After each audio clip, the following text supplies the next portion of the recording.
নমস্কার। খবরের অন্তরালের খবর নিয়ে ক্যালকাটা ডায়ালগস থেকে মনোজ দাস বলছি। থাম্বনেলে পোস্টমর্টেম শব্দটি দেখে অনেকেই হয়তো চমকে গিয়েছেন, ভাবছেন এটা কেন লিখেছি। পোস্টমর্টেম শব্দটি ইংরেজি, বাংলা একটা প্রতিশব্দ আছে বটে, সব ব্যবচ্ছেদ, তবে সেটা বেশ শিক্ষিত বাঙালি ছাড়া অন্যদের অজানা। গা-গঞ্জের অশিক্ষিত চাষাভুষো মানুষও পোস্টমর্টেম জানেন, বোঝেন। তারা হয়তো পোস্টমর্টেম বলেন না, পোস্টমর্টেম, কিন্তু ব্যাপারটা একই। এর সহজ মানে হলো মৃতদেহ কাটাছেঁড়া করে আসল জিনিসটি খুঁজে বের করার নাম হচ্ছে পোস্টমর্টেম। আসল জিনিসটি মানে আসল জিনিসটি হলো মৃত্যুর কারণ। পোস্টমর্টেম আর এক অর্থেও ব্যবহার হয়ে থাকে, তা হলো কোনো বক্তব্যকে, কোনো বিষয়কে কাটাছেঁড়া করে তার ভেতরে লুকিয়ে থাকা আসল জিনিসটাকে বের করে নিয়ে আসা। এই পদ্ধতির নাম হচ্ছে পোস্টমর্টেম। গতকাল 23শে জানুয়ারি 2026 তারিখে দিল্লির foreign correspondents club FCC of south Asia, এটা অনেকেই বলছেন যে এটা ভারতে যারা কাজ করেন বিদেশি সাংবাদিকরা তাদের বোধহয় সংগঠন, এটা তা নয়। এই সংগঠনটার পুরো নাম হচ্ছে foreign correspondents club of south Asia. অর্থাৎ এখানে ভারতে কাজ করা সাউথ এশিয়ার বিদেশের করেসপন্ডেন্টদের, সাউথ এশিয়ার, তাদের এখানে একটা সংগঠন, এবং সেই সংগঠন তারাই ডেকেছিল এক সাংবাদিক সম্মেলন।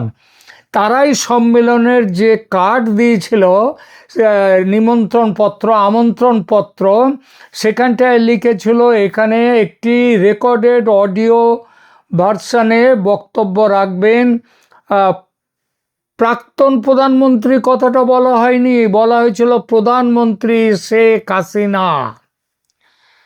প্রধানমন্ত্রী শেখ হাসিনা, অর্থাৎ এই ক্লাবের প্রেসিডেন্ট, তিনি নিজে সবাইকে এই আমন্ত্রণপত্র পাঠিয়েছেন এবং সেখানে বক্তা হিসেবে শেখ হাসিনার পরিচয় দেওয়া হয়েছে, প্রধানমন্ত্রী শেখ হাসিনা। এই বার্তাটা আপাতভাবে সাদামাটা যেভাবে বলা হয়েছে, অনেকেই অত খেয়াল করেননি, আর খেয়াল করেননি বলে এত সব কথা উঠছে যে প্রাক্তন প্রধানমন্ত্রী ইত্যাদি ইত্যাদি বলা হচ্ছে, তিনি সেখানে দেখা করবেন, দেখা দেবেন, এসব কিচ্ছু না। তার আগেই ঠিকভাবেই সব কিছু বলা হয়ে গিয়েছিল। বিষয়টা হচ্ছে মানুষের আকাঙ্ক্ষা, কৌতূহল, এটা কিন্তু একটা প্রচণ্ড উচ্চতায় পৌঁছে গিয়েছিল কালকের এই ভাষণের জন্যে, এই অনুষ্ঠানের জন্যে। সেখানে যেভাবে মানুষ ভেবেছিল, যেভাবে 71-এর 7ই মার্চ বঙ্গবন্ধু ডাক দিয়েছিলেন মানুষকে যুদ্ধে নামার জন্য, মনে পড়ে সেই ডাক? একটু শুনে নিন যখন কথাটা উঠলই। এবং তোমাদের যা কিছু আছে তাই নিয়ে প্রস্তুত থাকো। মনে রাখবা, রক্ত যখন দিয়েছি, রক্ত আরো দেব, এদেশের মানুষকে মুক্ত করে ছাড়বো ইনশাআল্লাহ।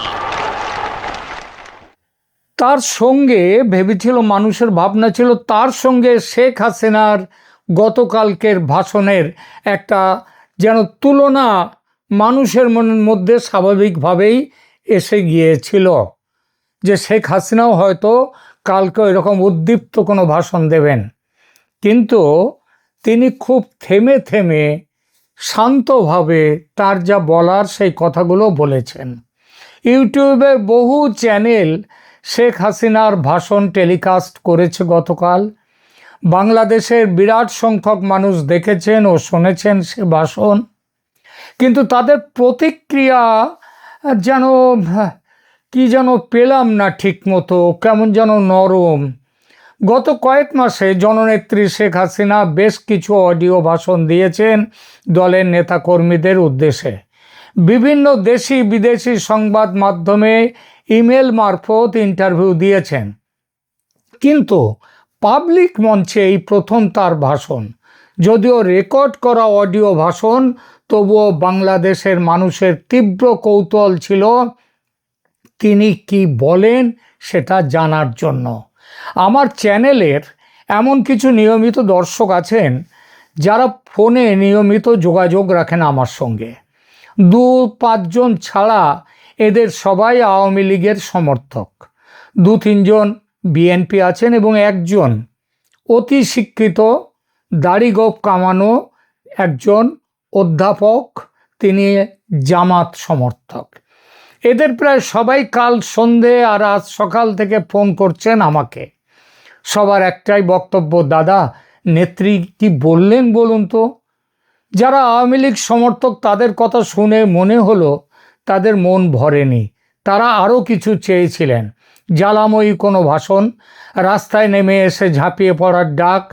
বিএনপি সমর্থকরাও শুনেছেন হাসিনার ভাষণ, তারাও একটু থমকে গেছেন। খবর পেয়েছি মোহাম্মদ ইউনূস এবং তার উপদেষ্টারাও শুনেছেন। তারাও ভেবেছিলেন জামাতকে রুখতে, ইউনূসকে রুখতে হয়তো নেত্রী স্পষ্টভাবে বিএনপির সঙ্গে একটা সম্পর্ক তৈরির কথা বলবেন, সেটা বললে আবার ইউনূসের লোকজনদের সুবিধা হয়। আর জামাতের সমর্থক অধ্যাপক ভদ্রলোক তো দৃশ্যত বেশ খুশি। শেখ হাসিনার ভাষণ সাড়া ফেলতে পারেনি, তিনি স্পষ্ট বললেন। তিনিও ভেবেছিলেন শেখ হাসিনা নিশ্চয়ই তার বাবার দেয়া 7 মার্চের মতো কোনো জ্বালাময়ী ভাষণ দেবেন। আসলে 71 আর 26 তো এক নয়। বঙ্গবন্ধু ভাষণ দিয়েছিলেন তার দেশের মাটিতে দাঁড়িয়ে, শেখ হাসিনা বিদেশে ভারতের মাটিতে নির্বাসিত জীবনে। বঙ্গবন্ধু যখন ভাষণ দিয়েছিলেন তখন তিনি বন্দী ছিলেন না, কিন্তু নির্বাসিত জীবনে রয়েছেন এখন শেখ হাসিনা।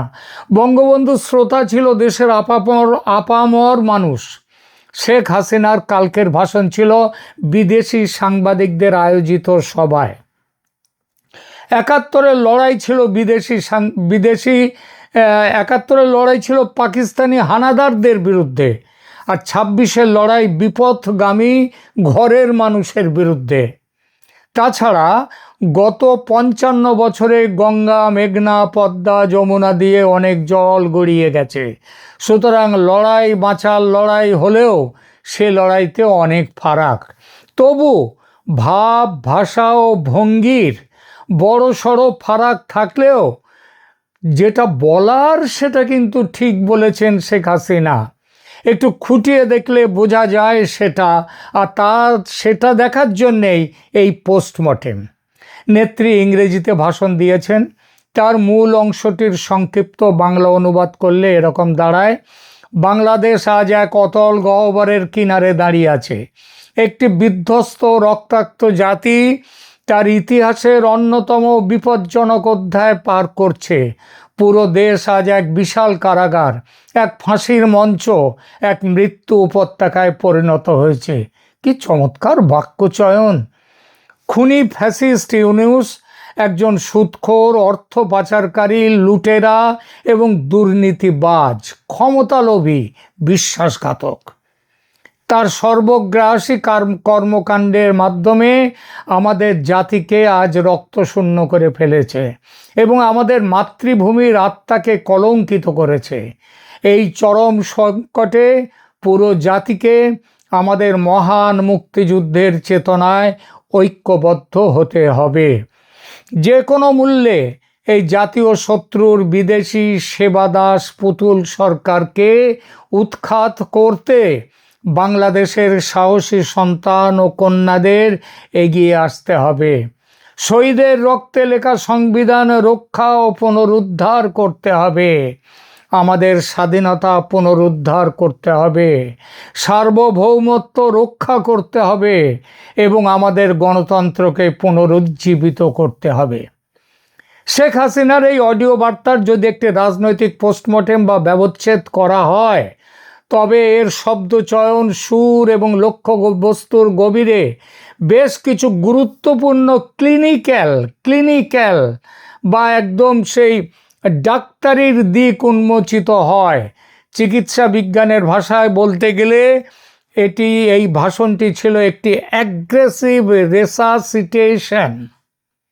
মৃতপ্রায়, রেসাসিটেশন মানে যে যখন কোনো মানুষ তার অজ্ঞান হয়ে পড়ে গেছে, তার জ্ঞান ফিরছে না, শ্বাস চলে যাচ্ছে, প্রায় শ্বাস খুঁজে পাওয়া যাচ্ছে না নারী, তখন তার মুখে মুখ দিয়ে তাকে শ্বাস দিতে হয়, তাকে শ্বাস দিয়ে তার শ্বাস ফিরিয়ে আনতে হয়। এই মৃত মানে এই পরিস্থিতিতে আজকে বাংলাদেশে আওয়ামী লীগের তাদের কোনো বাস্তবে সেইভাবে কোনো রকম তাদের কোনো রকম প্রচার কিংবা তাদের দেখা যাচ্ছে না মাঠে। সুতরাং এই সময়কে মৃতপ্রায় যদি ধরা হয়, এই মৃতপ্রায় রাজনৈতিক অস্তিত্বকে পুনরুজ্জীবিত করার একটা জোরালো চেষ্টা গতকাল এইভাবে অ্যাগ্রেসিভ রেসাসিটেশনের মাধ্যমে করলেন প্রধানমন্ত্রী শেখ হাসিনা। আবার আমিও বললাম প্রধানমন্ত্রী, কারণ তিনি হচ্ছেন ডি জুরে আর ডি ফ্যাক্টো, মানে একটা হচ্ছে বাস্তবের প্রধানমন্ত্রী ডিফ্যাক্টো, আর একটা হচ্ছে খাতায় কলমে আইনত প্রধানমন্ত্রী হচ্ছেন শেখ হাসিনা। আর এখন যারা আছে, যারা ডিফ্যাক্টো প্রধানমন্ত্রী, ওই মোহাম্মদ ইউনূস, তিনি হচ্ছেন ডিফ্যাক্টো, এবং এটা হচ্ছে অবৈধ। এবার তিনি কি করলেন, এই বার্তাটির এই পোস্টমর্টেম রিপোর্টটা আমি একটু চেষ্টা করলাম আপনাদের সামনে তুলে ধরার একটু নতুনভাবে। বক্তব্য প্রথম হচ্ছে এক্সটার্নাল অ্যাপিয়ারেন্স, শেখ হাসিনার যে বাহ্যিক তার যে অ্যাপিয়ারেন্স, তার যে ছবিটা কাল ভাষণের সময় ছিল সেটা দেখুন এবং তার সুর এবং টোনটা ভাবুন। তিনি একটি সাধারণ একটি শাড়ি পরে অত্যন্ত সাধারণভাবে তিনি এসে দাঁড়ালেন, তিনি দাঁড়িয়ে তার ভাষণটা শোনানো হলো, এইটাই তো ছিল। এর মধ্যে থেকে তাহলে বোঝা যায় যে তিনি অত্যন্ত সাধারণ হয়ে কিন্তু খুব দৃঢ় স্বরে তিনি তার বক্তব্য পেশ করেছেন, থেমে থেমে আস্তে আস্তে প্রগাঢ় তার বিশ্বাসের ভেতর থেকে। বক্তব্যের শুরুতেই তিনি বলেছেন অতল গহ্বর, অ্যাবিস, ব্লিডিং, রক্তাক্ত, ভ্যালি অফ ডেথ, মৃত্যু উপত্যকা। এই শব্দগুলির ব্যবহার হচ্ছে একটি হাইপারবোলিক ট্রমা বা চরম একটা আতঙ্কের পরিস্থিতি তৈরি করে।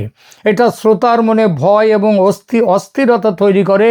আমার দেশ আজ কোথায় গেছে, কোথায় রয়েছি আমরা, এই বর্তমান পরিস্থিতির ভয়াবহতা বোঝানোর এটা তিনি যেটা শব্দ ব্যবহার করেছেন, চমৎকার মনস্তাত্ত্বিক কৌশল। দ্বিতীয় আমরা আসি প্যাথোলজিক্যাল অ্যানালিসিসে। বক্তব্যে ডাক্তার ইউনূসের বিরুদ্ধে যে বিশেষণগুলো ব্যবহার করা হয়েছে তা রাজনৈতিক সমালোচনার সঙ্গে সঙ্গে ইউনূসের ব্যক্তিগত কালো পরিচয়গুলোকেও বিশ্বের সামনে উন্মুক্ত করে দিল। দেশের মানুষ ইউনূসকে এসব বিশেষণে আগে থেকেই বিশেষিত করেছে, এবার বিশ্বও জানবে, অর্থাৎ অল আউট লড়াইয়ের ডাক দিলেন।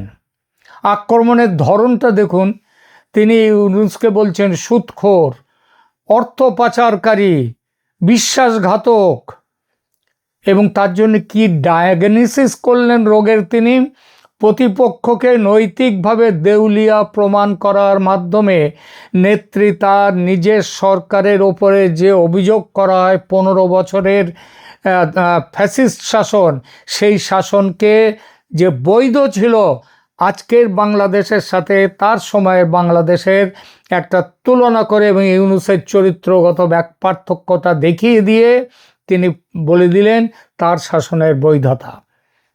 ইউনূস শাসনের ক্যারেক্টার অ্যাসাসিনেশন বা চরিত্র হননের মাধ্যমে তার সরকারকে অনেক ভালো রাজনৈতিক স্পেস দিলেন বিশ্বের সামনে।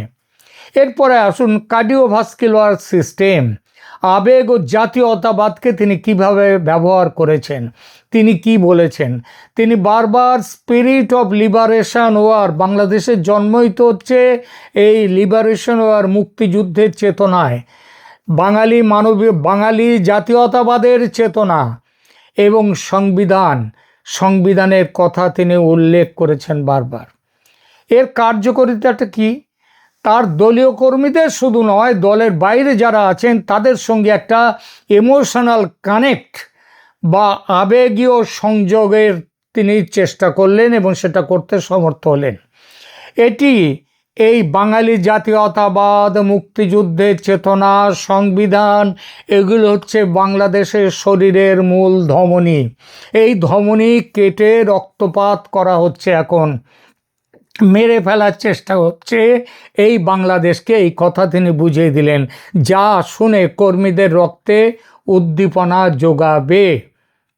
সংবিধানের দোহাই দিয়েও তিনি বললেন যে অন্তর্বর্তীকালীন সরকার একটা বেআইনি পুতুল সরকার, বিদেশের হাতের খেলনা। এরপরে আসুন নার্ভাস সিস্টেম, কৌশলগত সংকেতটাতে তার বক্তব্যে কি উঠে আসে। বক্তব্যের সবচেয়ে গুরুত্বপূর্ণ অংশ হলো সরাসরি ওভারথ্রো করা, ইউনূস সরকারকে উৎখাত করার ডাক দেয়া। এর উদ্দেশ্যটা কি? এর উদ্দেশ্য হলো 12ই ফেব্রুয়ারি নির্বাচনকে কেন্দ্র করে দলীয় কর্মীদের মাঝে একটি ফাইট অর ফ্লাইট রেসপন্স তৈরি করা। অর্থাৎ হয় রাজপথে নেমে প্রতিরোধ করো, এই প্রতিরোধে নামার ভাষাটা শেখ মুজিবরের মতো, বঙ্গবন্ধুর মতো সেই এক টোনে নয়, কিন্তু সেই একই কথায় কিন্তু এখানে উঠে এসেছে যে হয় রাজপথে নেমে প্রতিরোধ করো, নয়তো অস্তিত্ব বিলীন হওয়ার অপেক্ষায় থাকো। ভাষণের খুব লক্ষণীয় বিষয়, তিনি কিন্তু পথে পথে প্রতিরোধ গড়ে তোলার ডাক দিয়ে দিয়েছেন। তাহলে পোস্টমর্টেম টেবিলে কি মূল পাওয়া গেল? ব্যবহৃত তিনি অক্সিজেন হিসেবে, তিনি ফুসফুসে অক্সিজেন হিসেবে তিনি সংবিধান পুনরুদ্ধার, জাতীয়তাবাদ, মুক্তিযুদ্ধের চেতনা, এসব শব্দগুলো ব্যবহার করেছেন, এইগুলোকে নিয়ে এসছেন। আন্তর্জাতিক মহলে এই সরকারের বৈধতা নিয়ে প্রশ্ন তুলেছেন। তার কৌশলটা কি? না, ইউনূস হচ্ছেন, এই সরকার হচ্ছে বিদেশি সেবাদাস, সার্বভৌমত্বের ভয় দেখিয়ে সাধারণ মানুষের যে সার্বভৌমত্ব চলে যাচ্ছে এই সরকারের হাতে, এইটা বলে তিনি মানুষের জাতীয়তাবাদকে তিনি এগিয়ে নিয়ে চলে যাওয়ার পথে বড় তিনি সংকেত দিলেন এবং সেই কথা বললেন। এরপরে দেশকে মুক্ত করতে গেলে লিভারের ডিটক্সিকেশন, সেটা করতে গেলে কি করতে হবে? তিনি দুর্নীতিবাজ ও লুটেরা এদেরকে দেশ থেকে, এরাই সব কিছুর মূল, এদেরকে, কারণ তার সময় তো সত্যিই বাংলাদেশ এগিয়ে গিয়েছিল, তারা 38% থেকে দারিদ্র সীমা সেটা 18%-এ নামিয়ে এনেছিল, এটা কম কথা নয়।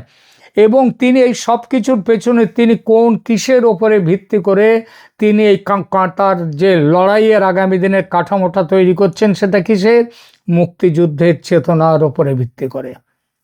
এই অডিও বার্তাটি কোনো নমনীয় রাজনৈতিক সমঝোতার ইঙ্গিত দেয় না, বরং এটি একটি তীব্র এক্সিস্টেন্সিয়াল ব্যাটেল বা অস্তিত্ব বাঁচাবার লড়াইয়ের ঘোষণা। ডক্টর ইউনূসকে ব্যক্তিগতভাবে আক্রমণ করে তিনি মূলত তৃণমূল কর্মীদের এই বার্তা দিয়েছেন যে আওয়ামী লীগ এখনও মাঠ ছাড়েনি, আর এবার ঘরে বসে থাকার দিন শেষ, এখন লড়াই করে বাঁচতে হবে। এই লড়াইয়ে আন্তর্জাতিক ন্যারেটিভ তৈরির জন্য ছিল কালকের সভা। পশ্চিমা বিশ্ব এবং ভারতের কাছে জামাতকে, ভারত তো চেনেই জামাতকে, কিন্তু পশ্চিমা বিশ্বের কাছে জামাতকে একটি চরমপন্থী, নাশকতাবাদী, মৌলবাদী শক্তি হিসেবে উপস্থাপন করলেন। বিএনপির সমালোচনা না করে কেবল জামায়াতকে আক্রমণ করার মাধ্যমে তিনি বোঝাতে চেয়েছেন যে বর্তমান পরিস্থিতির সুবিধা নিয়ে বাংলাদেশে উগ্রবাদ মাথাছাড়া দিচ্ছে, এটি আন্তর্জাতিক মহলের ব্যাপকভাবে তিনি কিন্তু ছড়িয়ে দিলেন। এরপরে আসি নির্বাচনী সমীকরণ নিয়ে তিনি কি ভাবছেন, সেটাও কিন্তু উঠে এসেছে। 12ই ফেব্রুয়ারি নির্বাচনকে সামনে রেখে তিনি হয়তো বিএনপিকে একটা সিগন্যাল দিতে চেয়েছেন যে ভবিষ্যতে কোনো এক পর্যায়ে আওয়ামী লীগ বিএনপির সাথে ক্ষমতার ভারসাম্য নিয়ে আলোচনার পথ খোলা রাখবেন। সাধারণ আওয়ামী লীগ সমর্থকরা শেখ হাসিনার কালকের ভাষণকে কেউ কেউ নরম ভাবতেই পারেন, কিন্তু এই অডিও বার্তাটি বাংলাদেশের রাজনৈতিক অঙ্গনে কিন্তু পলিটিক্যাল শকওয়েভ তৈরি করেছে। যারা বুঝবার, বিপক্ষে বসে যারা বুঝবার, তারা কিন্তু সব ভালোই বুঝতে পেরেছে। অন্তর্বর্তী সরকার কি প্রতিক্রিয়া দিয়েছে একটু বলি। সরকার বিষয়টিকে অত্যন্ত গুরুত্বের সাথে নিয়েছে। তারা সরকারের উচ্চপদস্থ পর্যায় থেকে বলা হয়েছে ভারতের মাটি ব্যবহার করে বাংলাদেশের বিরুদ্ধে উস্কানিমূলক বক্তব্য দেয়াকে বন্ধুত্বের পরিপন্থী এবং বাংলাদেশের আভ্যন্তরীণ বিষয়ে হস্তক্ষেপ হিসেবে দেখছে সরকার। এটা পাগল না হলে এই কথা বলে না। দুদিন আগে বাংলাদেশ থেকে তার পরিবারের সমস্ত দূতাবাসের কর্মীদের ফেরত নিয়ে এসে বা কর্মীর পরিবারদের ফেরত নিয়ে এসে ভারত তার যা বক্তব্য সেটা বুঝিয়ে দিয়েছে এবং গত 1.5 বছর ধরে একটু একটু করে বোঝাচ্ছিল, এখন পরিষ্কার করে বুঝিয়ে দিয়েছে। সুতরাং বন্ধুত্বর পরিপন্থী এখন বাংলাদেশ ভারতের বন্ধু নয়, এটা ভারত পরিষ্কার করে বলে দিয়েছে। এরপরে অন্তর্বর্তী সরকারের যিনি অ্যাটর্নি জেনারেল, তার অফিস থেকে ইঙ্গিত দেওয়া হয়েছে যে বিদেশে বসে রাষ্ট্রদ্রোহমূলক বক্তব্য দেওয়ার অপরাধে শেখ হাসিনার বিরুদ্ধে নতুন করে আইনি ব্যবস্থা নাকি নেওয়া হতে পারে। নাও না, মৃত্যুদণ্ড দেওয়া হয়েছে, একবার তো মৃত্যুদণ্ড দিয়েছ, আরও 100টা মৃত্যুদণ্ড দেওয়া হয় না, শরীর তো একটাই, কটা মৃত্যুদণ্ড দেবে? রাজনৈতিক দলগুলোর অবস্থান কিন্তু বেশ চমৎকার। বিএনপি নেতারা বেশ সতর্ক প্রতিক্রিয়া দিচ্ছেন। জামাতের প্রতি আমেরিকার সমর্থন নিয়ে বিএনপি ইতিমধ্যেই চূড়ান্ত ক্ষুব্ধ। ভোটে জালিয়াতি করে ইউনূস জামাতকে জেতাবেন, সে কিভাবে জেতাবেন তার অনেক খবর বেরিয়ে আসছে, সেটাও দেখছে বিএনপি। একটা খবর এর সাথে ঝড়ের বেগে বইছে ভেতর যে 12ই ফেব্রুয়ারি তৈরি হয়ে মাঠে নামবে বিএনপি এবং ভারত তাদের সমর্থনেও থাকবে। আর আওয়ামী লীগ সঙ্গে থাকলে তো কথাই নেই, সরকার বিরোধী শক্তির জোর তো বাড়বে। তাহলে সেটাই কি গৃহযুদ্ধের শুরু? হতেও পারে। জামাতে ইসলামী, স্বাভাবিকভাবে জামাতের পক্ষ থেকে তীব্র নিন্দা জানানো হয়েছে কালকের হাসিনার এই ভাষণের, এবং দিল্লিতে বসে এই ভাষণ দেওয়ার ব্যবস্থা করে দেওয়ায় ভারতেরও সমালোচনা করেছে। কিন্তু সাধারণ মানুষ কি বলছে? সাধারণ মানুষের মাঝে মিশ্র প্রতিক্রিয়া, কিন্তু এই প্রতিক্রিয়া কিন্তু দেখা যাচ্ছে প্রধানত ইতিবাচক। সাধারণ মানুষ প্রকাশ্যে চিৎকার করে বলছে, এর চেয়ে শেখ হাসিনার আমলে অনেক ভালো ছিলাম। সাধারণ মানুষ খুশি এটা ভেবে যে জননেত্রী অবসরের কথা বলছেন না, রুখে দাঁড়াবার কথা বলছেন, তার মানে তিনি যুদ্ধের জন্য তৈরি, আর তিনি নেতৃত্বে থাকলে বাংলাদেশের মানুষের জয় অনিবার্য। মানুষ বুক বাঁধছে সেই আশায়। এই হলো কালকের শেখ হাসিনা, প্রধানমন্ত্রী শেখ হাসিনার ভাষণের একটা পোস্টমর্টেম। কেমন লাগলো জানাবেন আর কমেন্ট করে। এখনকার মতো এখানেই রাখছি, ধন্যবাদ।